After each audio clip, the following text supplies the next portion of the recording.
자, 이번 강의에는 이 정치 얘기부터 좀 시작을 하겠습니다. 자, 이게 이제 한 1년 전 모습입니다. 이재명 대통령 후보가 청년 가상자산을 적극적으로 말하자면 도와주겠다, 투자를. 이런 그 대선 공약을 발표하는 자리입니다. 더불어민주당의 이름으로. 청년 가상자산이 이제 딴 게 아니라 뭐 저는 잘 모르지만은 뭐 비트코인이라든가 뭐 이런 여러 가지 이 이른바 가상화폐를 얘기를 하는 건데 1년 전까지만 하더라도 우리나라에서 가상자산 가격이 상당히 오르락내리락 하긴 하지만은 뭐 이 올랐고요. 지금처럼 뭐 폭락하지는 않았었고요.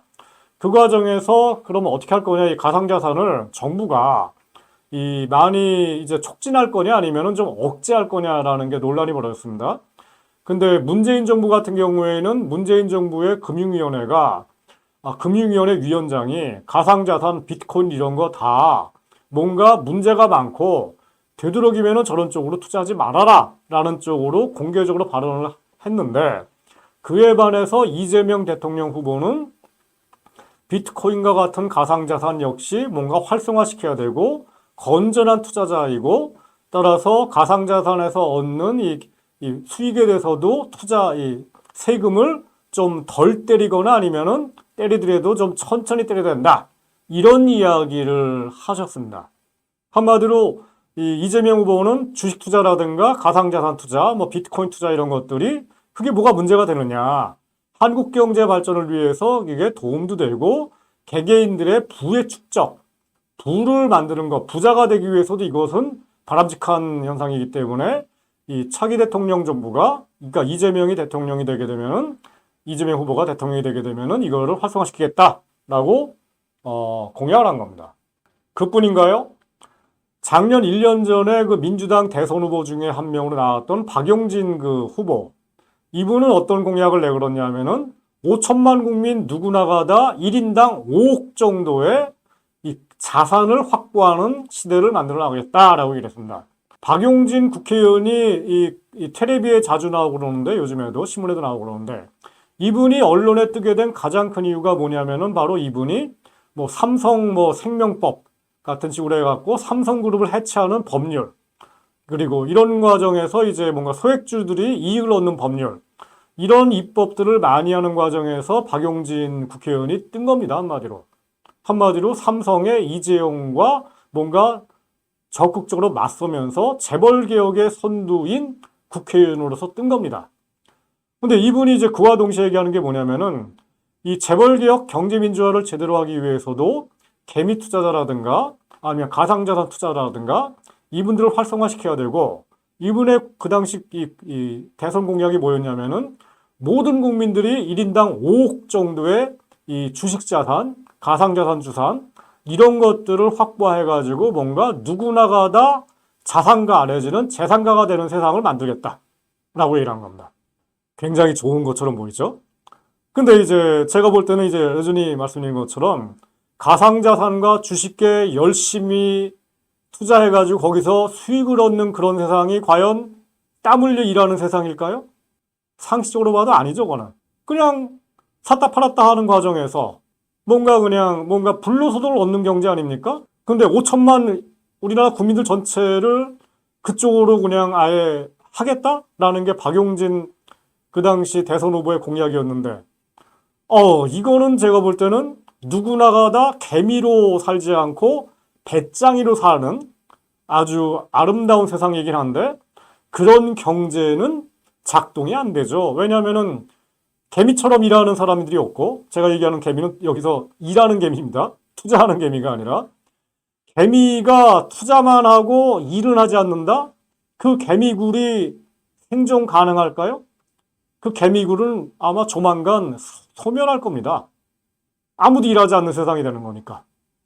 이런 거를 얘기하는 분이 바로 박용진 의원인데, 지금도 우리나라 사회에서는, 진보 언론에서는 박용진 국회의원이 굉장히 진보적이고 아주 그냥 이 청년들의 마음을 잘 잡고 있다라는 식의 평가가 지금도 많습니다. 저는 이건 아니라고 보는 겁니다. 더군다나 최근에 논란이 되고 있는 그 이슈 중에 하나, 금융투자소득세라는 거. 금융투자소득세는 당연히 도입을 해야죠. 우리나라 그 세법을 보게 되면은 개인소득을 종합소득, 뭐 퇴직소득, 양도소득, 뭐 이런 식으로 기존에 나눠왔습니다. 그 중에서 이 종합소득은 이제 뭐 아시는 것처럼 뭐 근로소득이라든가 아니면 사업소득, 뭐 이런 것들이 양장이 들어가 있고, 퇴직소득이라는 건 퇴직연금이라든가 아니면 국민연금 이런 것들이 있고요. 근데 양도소득이라는 거는 가령 집을 팔거나 뭐 이런 것들, 뭐 이런 게 다 들어가 있는 건데, 이러는 과정에서 우리나라에서 그동안 세금을 안 물리고 일종의 그 특혜를 줬던 부분이 바로 주식을 샀다 팔았다 얻는 그런 소득, 그다음에 파생상품이라든가 옵션 거래라든가 이런 데서 얻는 소득, 그 다음에 비트코인 같은 것들을 샀다 팔았다 가는 과정에서 얻는 소득. 이런 쪽은 사실상 대주주 내지는 대규모 투자자가 아닌 한 일반적인 그 소액주주들에 대해서는 과세를 안 해왔던 겁니다. 왜 과세를 안 해왔을까요? 소액주주들, 개미 투자들의 투자 활동을 활성화시키는 것이 이 경제 민주화일 뿐만 아니라 국민 경제의 성장이 도움이 된다라고 하는 그런 논리에 입각했기 때문입니다. 어떻게 보면 꼭 먹고 알 먹는 정책이었다는 거죠. 저는 동의가 안 되는 정책입니다. 근데 아무튼 간에 여야 간에, 그러니까 민주당과 국힘당이 한 2년 전인가 합의를 했습니다. 이미 금융투자소득이라는 것을에 대해서 이 과세라는 걸로. 왜냐하면 전 세계적으로 미국, 유럽, 일본 다 마찬가지인데요. 이 금융투자소득, 주식매매에 대한 소득, 그다음에 파생상품 소득, 비트코인에 관한 소득, 이런 거에 대해서 우리나라처럼 이 특혜를 주면서 이 면세를 해준 나라가 없거든요. 그래서 우리나라도 이 세계 표준에 맞게 이 과세를 하자라는 식으로 얘기를 해서 이미 합의가 돼서 내년 1월 달부터, 그러니까 지금부터, 이 방송 나갈 때쯤에 이미 올해네요. 이미 이제 2003년도 1월 1일부터 이게 과세가 되는 걸로 됐는데, 국힘당이 윤석열 정부가 이 윤석열 정부를 지지하는 사람들 중에는 아무래도 자산가들이 많지 않습니까? 왜냐, 금융투자소득세가 이 아주 작은 이 투자자들은 여전히 면세이고, 뭐 5천만 원, 뭐 1억 정도 이상을 이제 뭔가 소득을 올린 사람들, 매매해가지고, 주식 매매 같은 거 해가지고, 이런 사람들이 주로 내게 돼 있거든요. 그러다 보니까 이 국힘당 쪽에 로비가 많이 들어간 겁니다. 이거 하지 말자고, 내지는 연기하자고. 자, 이거야 뭐 이제 부자 감세니까 국힘당스러운 행동인데, 문제는 민주당입니다. 민주당도 여기에 흔들리더니 급기야 그러자, 우리도 거기에 동의한다라고 지금 허용을 했습니다. 지금 현재 당대표인 이재명 당대표도 허용을 했고, 정책위원회도 허용을 했고요. 그래서 2년간 유예하는 걸로. 그나마 저는 다행인 게 2년간 유예 정도입니다, 지금. 근데 과연 2년 뒤, 그 2년 뒤라는 건 총선 이후입니다. 그때는 이미 국회의원들이 다 바뀌었습니다. 당대표도 다 바뀌었고. 한마디로 그냥 난 잘 모르겠으니까 지금 현재 당대표와 국회의원들 다 싹 바뀐 다음에 그 다음 사람들이 알아서 해라라고 지금 책임을 그냥 뒤로 돌려버린 겁니다. 이런 것들 모두가 다 국힘당이 됐건 민주당이 됐건 간에 우리나라에서는 여전히 주주, 소액주주들, 그 다음에 이런 투자자들에 대해서 뭔가 특별한 대우를 해주는, 세금도 안 물리는 정책들이 우리나라에서 여야를 막론하고 지금 횡행하고 있다는 겁니다. 이거에 대해서 다들 아시는 것처럼 요즘에 주식 코인 다 오를 줄 알았는데 금리만 오르면서 지금 피눈물이 흘린다고 다들 얘기를 하고 있죠.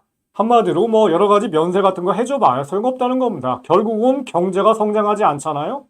그러면은 주식, 코인, 부동산 다 뭐죠? 피박 쓰는 겁니다. 경제가 성장하지 않고 일자리가 사라지지 않습니까? 주가는 내려가게 돼 있습니다. 코인도 내려가게 돼 있고요. 그리고 부동산도 마찬가지고요. 그런데 지금까지 제가 말씀드린 것처럼 주식 투자하는 사람들, 코인 투자하는 사람들, 이분들이 일자리 창출, 경제 성장에 실제로 관심이 있습니까? 관심 없죠. 오로지 배당 많이 주고 주가 오르고 이런 거에만 관심이 있으니까요. 한마디로 역설적인 상황이죠. 이런 자본주의에 대해서 일찍이 비판한 사람이 있습니다. 여기 나오는 경제학자가 케인즈예요. 케인즈가 살던 1920년대, 30년대에 영국이라는 나라의 경제가 오늘날 한국과 비슷했습니다. 케인즈가 이거를 굉장히 잘 알았던 게, 케인즈가 케임브리지 대학 교수였거든요. 교수일 뿐만이 아니라 케인즈가 케임브리지 대학이 운영하고 있었던 이 기부금 펀드, 펀드 매니저였습니다. 이 사람 스스로가 주식 투자 전문가입니다. 이 사람이 그 당시 한탄한 게 뭐냐면은 1920년대 영국 경제처럼 펀드와 주식 투자, 불로소득 여기에 연연하면서 여기를 가장 중시하는 그런 사고방식이 국가정책을 지배하는 거는 이게 일종의 렌티어 캐피탈리즘이라 합니다. 렌트라는 일종의 임대, 부동산 임대료인데 이 경제학에서 얘기하는 렌트에는 뭐 부동산 임대료만이 아니라 모든 불로소득이 다 포함됩니다. 주식 투자라든가 이런 것들이 다 포함되는데 한마디로 영국 경제가 불로소득의 기생에서 살고 있는 일종의 기생충 경제가 됐고 이런 경제는 망한다라는 겁니다. 그러면서 케인즈가 주식 투자를 활성화시키는 국가 정책을 반대합니다. 실제로 케인즈 경제학이 뭐 많은 분들이 알고 있는 것처럼 케인즈 경제학이 뭔가 확장 재정, 뭐 이런 적자 재정 이런 것들을 옹호하는 걸로 알고 있는데 그것만이 아니라 케인즈의 저작을 보게 되면은 금융시장, 금융자본, 특히 주식자본 이런 거를 규제해야 된다. 규제하지 않게 되면은 이 영국 경제를 비롯한 자본주의 체제가 이 번영을 못하게 되고 기생충이 빨아먹게 되는 걸 방치하게 되는 거고 기생충이 빨아먹는 거를 방치하면 어떻게 되죠? 사람이 죽죠. 약해져 가지고. 똑같은 얘기를 케인즈가 얘기를 한 겁니다. 그리고 이런 경제를 이런 식의 렌티어 자본주의를 케인즈는 카지노 자본주의라고 얘기했습니다. 카지노판이라는 거죠. 한마디로 우리말로 하면은 이 화토판이라는 겁니다. 도박판. 주식에 투자하건 가상자산에 투자하건 간에 이게 전부 다 도박을 하는 거고 이 도박을 열심히 하는 경제 5천만 명 전체가 도박을 열심히 하면은 그 나라 경제가 활활 부활해가지고 융성할까요? 물론 일부 그런 경제가 있긴 있습니다. 바로 제가 지난 시간에 얘기했던 모나코 아니면 바하마 군도 같은 조그만 나라들 그러니까 조세의 피구역들 이런 나라 인구가 뭐 한 4만 명, 5만 명밖에 안 되는 나라들 이런 나라들은 카지노판만 열어도 마치 카지노 여러분들 그 007 카지노 로얄이라는 그 영화 아시죠?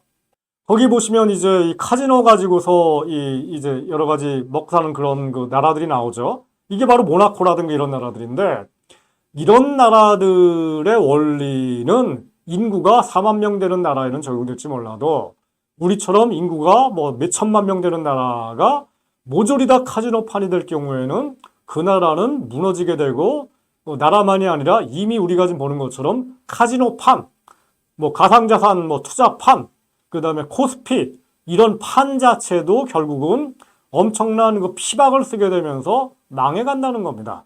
이게 바로 케인즈가 이미 100년 전에 관찰했던 모습이고 그런 과정에서 케인즈는 뭔가 이 금융시장을 규제를 해야 되고 뭔가 필요하다면 억압도 해야 되고 이 금융억압이라는 얘기를 합니다.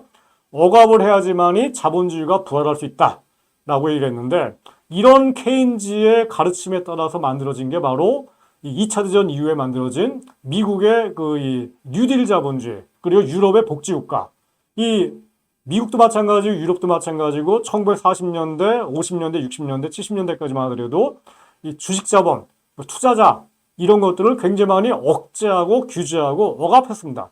그 과정에서 일자리 창출, 복지국가 이런 것들을 만들어낸 거고요. 근데 우리나라는 지금 거꾸로 가고 있는 거고 우리나라만이 아니라 전 세계가 지금 지난 30년 동안 거꾸로 갔고 이거를 경제학자들이 이 신자유주의 체제라고 일하는 건데 한국에서는 이 카지노 자본주의, 신자유주의의 일부를 경제민주화라고 부르는 이런 어처구니 없는 일이 지난 20년 동안 진행되어 왔고 지금 이 순간에도 진행을 되고 있는 겁니다. 오늘 강의 여기서 마치겠습니다.